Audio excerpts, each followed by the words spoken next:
Hay hechos, acontecimientos cósmicos y geológicos que bien vale la pena estudiar en estas cuestiones de antropología.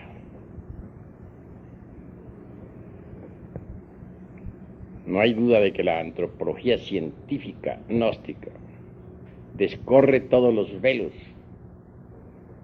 relacionados con el origen del hombre y del universo. Se trata de un sol espiritual, maravilloso, extraordinario. Gobierna completamente a la Vía Láctea. Obviamente que esta galaxia sin principios inteligentes, aunque gravitara toda alrededor de Sirio, aunque fuese gobernada inteligentemente, le faltaría algo más. Le faltaría el sol espiritual. Le faltaría el sol polar, que es el fundamento mismo de todos sus principios inteligentes. Mas ahí no queda esta cuestión. Tenemos que ir más lejos. Ya Einstein dijo, el infinito tiende a un límite. También aseveró que el infinito era curvo. Y no hay duda de que existen muchos infinitos. Más allá de este infinito hay otro infinito. Y mucho más allá hay otro. Y entre infinito e infinito siempre existen espacios vacíos. No hay un límite para los muchos infinitos.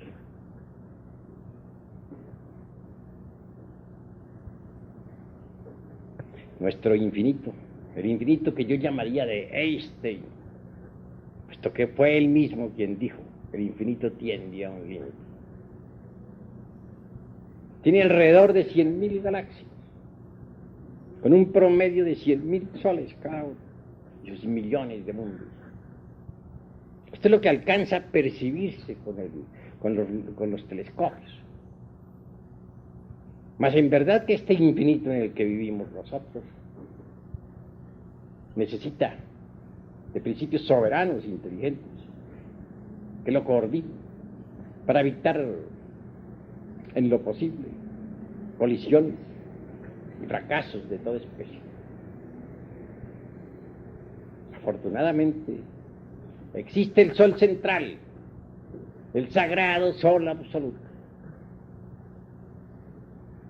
En este sagrado sol absoluto están las inteligencias directrices de todo este infinito, en el que, repito, vivimos, nos movemos y tenemos nuestro ser.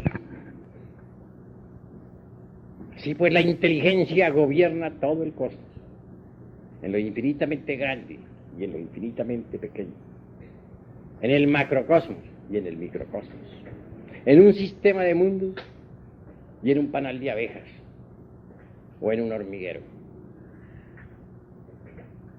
La inteligencia cósmica reside precisamente en cada partícula de esta gran creación.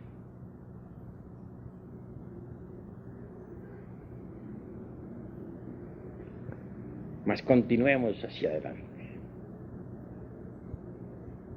Vivimos nosotros aquí, como ya dijimos, en un pequeño planeta del infinito universo. Un pequeño mundo que gira alrededor del séptimo sol de las Pléyades. Tiene su mecánica gobernada por principios inteligentes, pero ni los mismísimos geólogos que tanto han estudiado conocen la mecánica viviente de este planeta Tierra.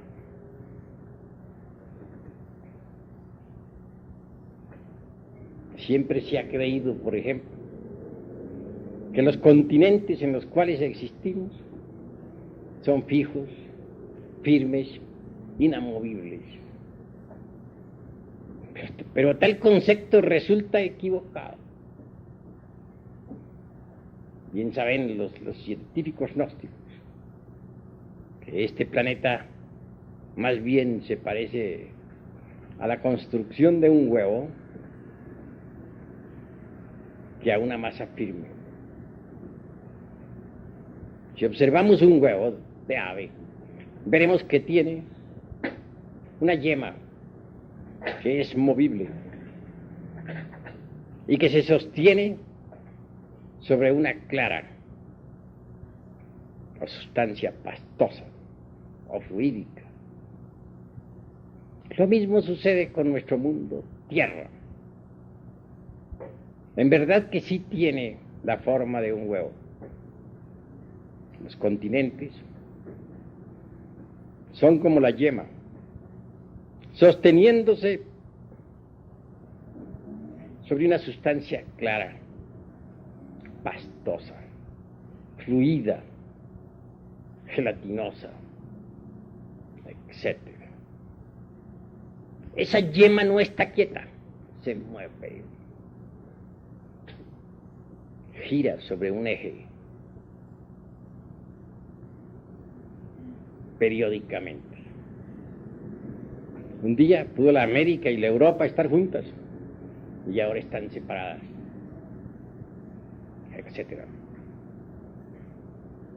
Eso es lo que dicen los antropólogos materialistas sobre la Pangea. Pero desconocen los verdaderos ritmos, el verdadero movimiento periódico y la verdadera historia geológica de esa cosa que ellos llaman la Pangea. Son todavía verdaderos estudiantes de kinder que nada saben sobre geología.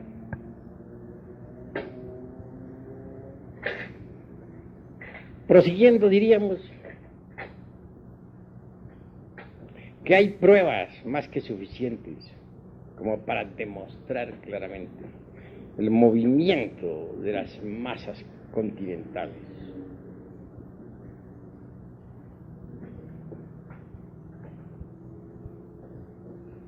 Un día existió la Atlántida en el océano que lleva su nombre, continente que ha sido puesto en tela de juicio por los cerdos del materialismo, pero que ha sido debidamente demostrado y en forma concluyente por los verdaderos sabios que de cuando en cuando han aparecido sobre la faz de la tierra. Si hubiera hundido aquel continente como una nata entre la leche, resulta un poco absurdo. Aseveración necia de los ignorantes ilustrados, que no solamente ignoran, sino que además ignoran que ignoran. Si la Atlántida se hundió, fue a consecuencia de la revolución de los ejes de la Tierra. Mas esto no lo saben los antropólogos del materialismo.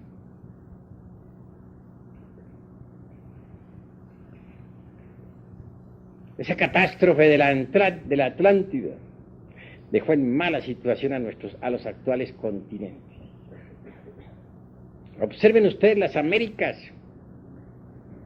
y verán que del lado del Pacífico se inclinan como queriendo hundirse en el océano mientras se levantan del lado oriental. Es algo similar a lo que pasa con un barco. Nunca se hunde verticalmente, siempre del lado. La misma cordillera de los Andes se carga hacia el lado del Pacífico. Obsérvese luego la Europa.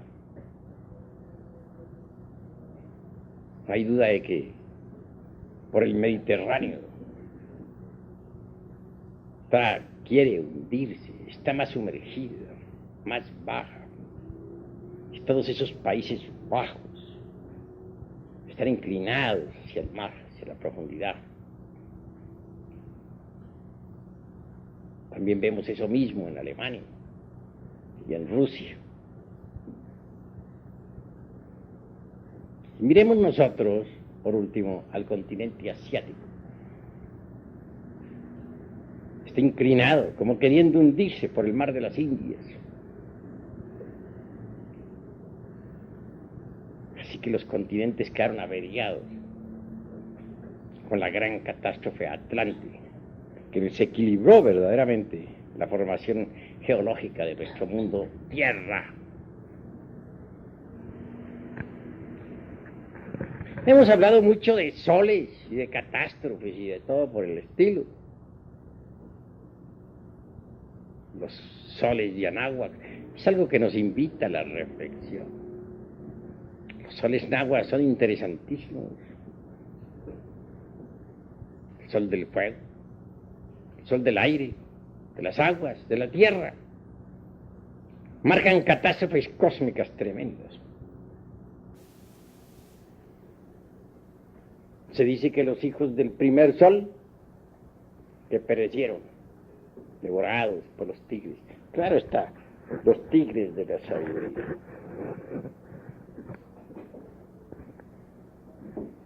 Se dice que los hijos del segundo sol, los hiperbóreos, perecieron arrasados por fuertes huracanes. Se refiere a esa humanidad que vivió alrededor de esa herradura, que está alrededor precisamente del Polo Norte. Se afirma que los hijos del tercer sol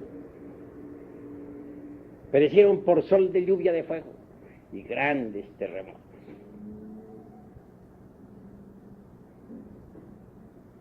Los lemures, que los hijos del cuarto sol perecieron por las aguas. Los atlantes, que los hijos del quinto sol, nosotros, las gentes de esta época, pereceremos por el fuego y los terremotos. Y así será, se cumplirá, dentro de muy poco tiempo. Que los hijos del sexto sol, de la futura tierra de la mañana, perecerán, pero también, aunque perezcan, sobre los soles náhuatl, pasaremos a un ciclo menor. Obviamente existe siempre una edad primaria, una edad secundaria, una edad terciaria y una edad cuaternaria, etc. Mas no basaremos estas edades ahora en las 5 razas que han existido, no. Esta vez las fundamentaremos en algo distinto. Las fundamentaremos precisamente en ese movimiento de la yema que forma el huevo terrestre, ese movimiento geológico que se procesa periódicamente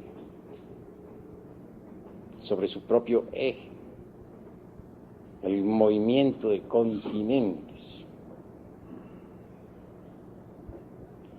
sobre esa sustancia pastosa, gelatinosa, ¿no? Desde ese punto podríamos hablar de edades primaria, secundaria, terciaria, cuaternaria, etc. De un eoceno, de un periodo primario pues, desconocido para las gentes. Del eoceno, del mioceno, del plioceno. Sí, con otra clase de catástrofes, pero que también las hay. Con glaciaciones terribles. No lo negamos. La Atlántida marcaría entonces el final de la era terciaria. El final de la Atlántida, claro. Esa era terciaria fue bellísima por sus edenes deliciosos, por sus grandes paraísos.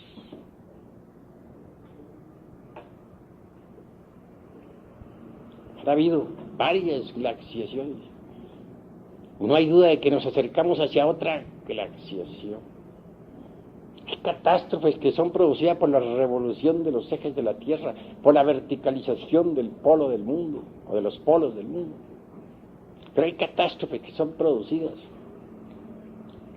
por el movimiento de los continentes. Entonces surgen terremotos y vienen glaciaciones. Se habla de unas 5 glaciaciones que se procesarían de acuerdo con los movimientos de los continentes. Pero debemos también saber que ha habido glaciaciones producidas por la verticalización de los polos de la Tierra. Son múltiples, pues, las catástrofes y las glaciaciones. Eso es oh. Si dijéramos que el hombre no existió en las épocas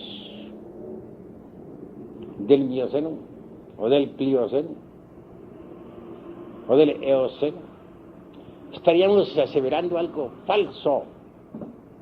Y resulta curioso que a medida que las especies animales arcaicas se fueron desapareciendo, el hombre continúa existiendo.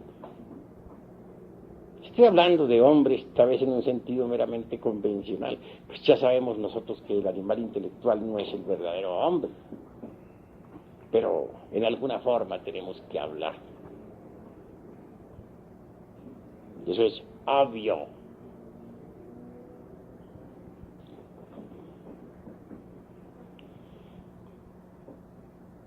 Que han habido cambios terribles, sí los ha habido. Pensemos nosotros, por ejemplo, en esa raza humana que surgiera del Eoceno, con su clima tropical, invernal, dijéramos, caliente. En esa raza que se desarrollara y desenvolviera durante el Oligoceno, con su temperatura media, y por último en esa raza del Mioceno, fría, temperaturas que se acercaron hasta la última glaciación.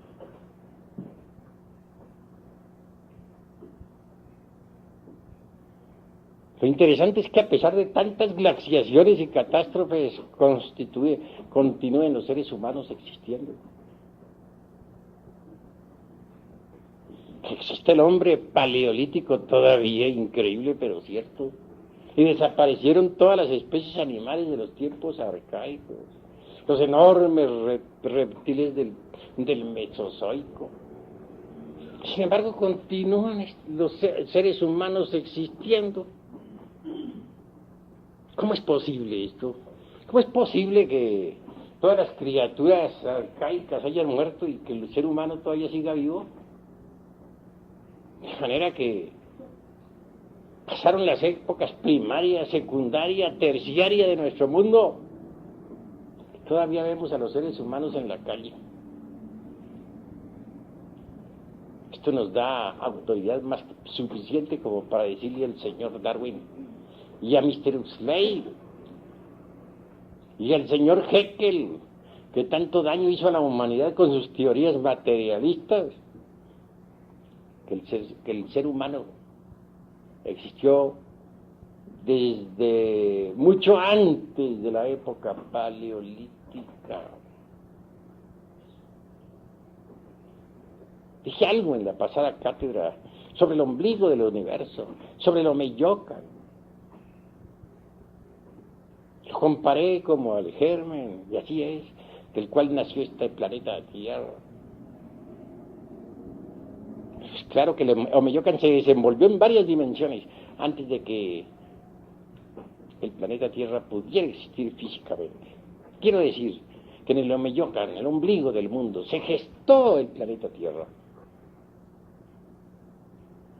que pasó por varios periodos de actividad en diversas dimensiones, antes de cristalizar en la forma física actual.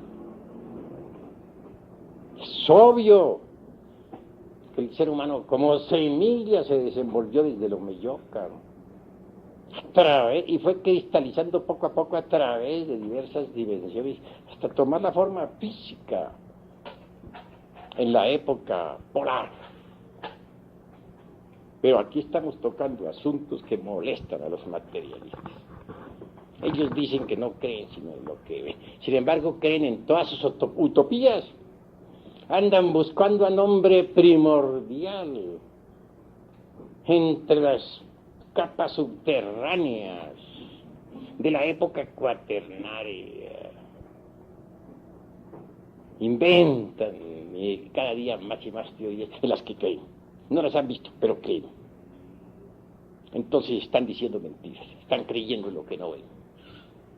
Son unos falsarios. Eso es ahora.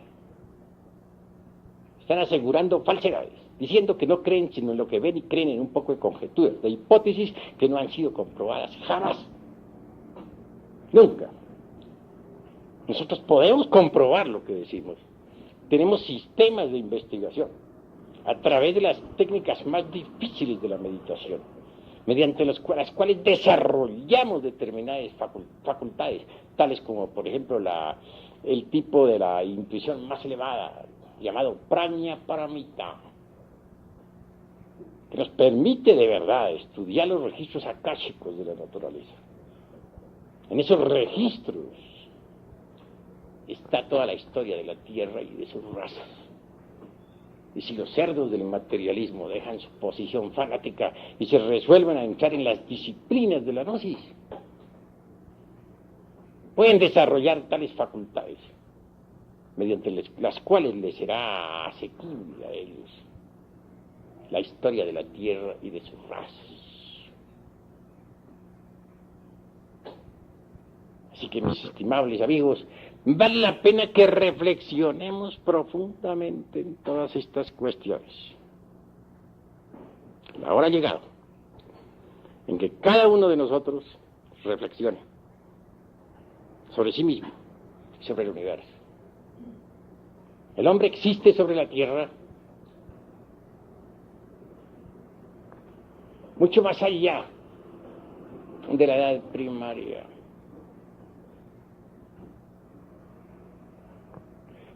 Mucho más allá de la época paleolítica.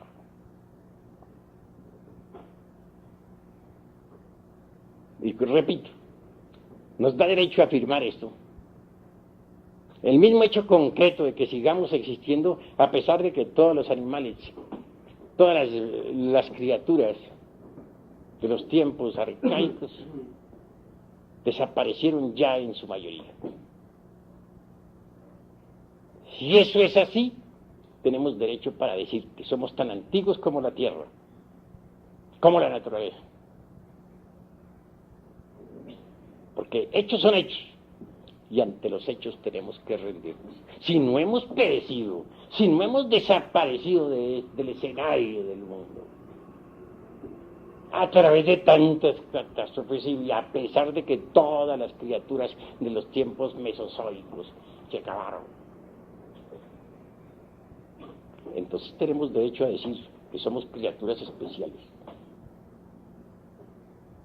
que existimos sobre la Tierra antes de que esas criaturas del Plioceno o de los tiempos mesozoicos hubieran aparecido sobre la Tierra. Ese derecho nos lo da el preciso derecho de existir. El hecho concreto de que han pasado eternidades y continuamos vivos. Murieron las criaturas contemporáneas de nosotros. Sin embargo, aquí estamos vivos. Todos perecieron, pero nosotros seguimos vivos. Por lo tanto, tenemos derecho a reírnos en las narices de un Huxley, o de un Darwin, o de un Haeckel, personaje que fue tan fatal para la humanidad y que su nombre se borre de la historia y que nunca se escribe en las calles, como dijera Hall.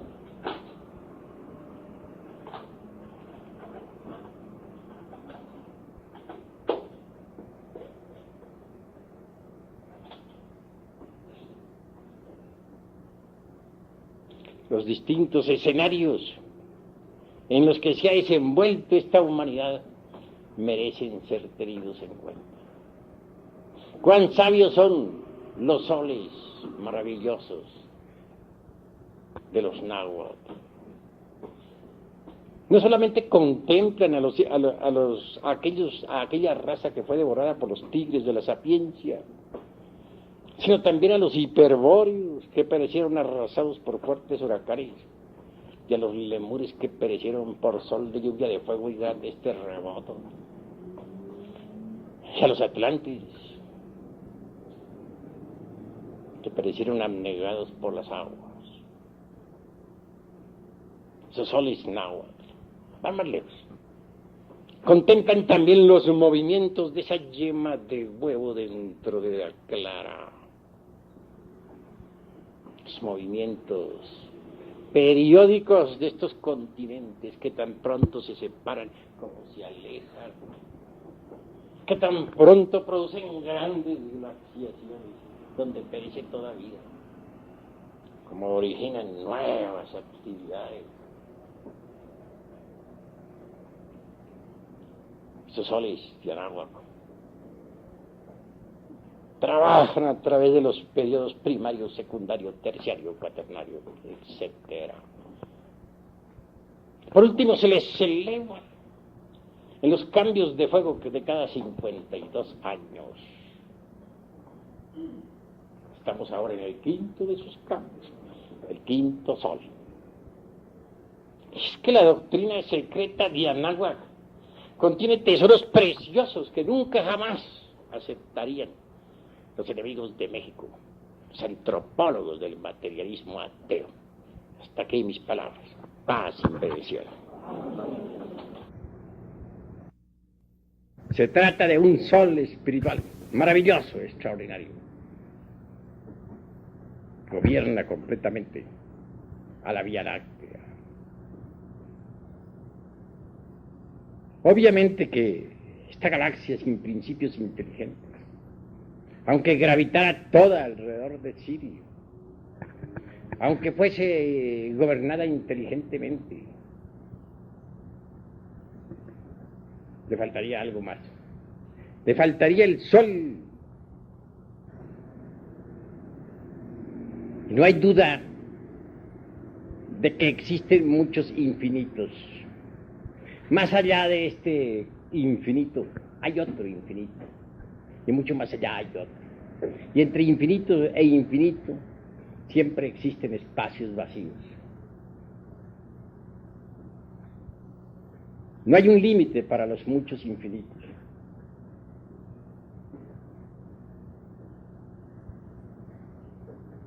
Nuestro infinito, el infinito que yo llamaría de Einstein. Hay hechos, acontecimientos cósmicos y geológicos que bien vale la pena estudiar en estas cuestiones de antropología. No hay duda de que la antropología científica gnóstica descorre todos los velos relacionados con el origen del hombre y del universo. Puesto que fue él mismo quien dijo, el infinito tiende a un límite. Tiene alrededor de 100.000 galaxias, con un promedio de 100.000 soles cada uno, y sus millones de mundos.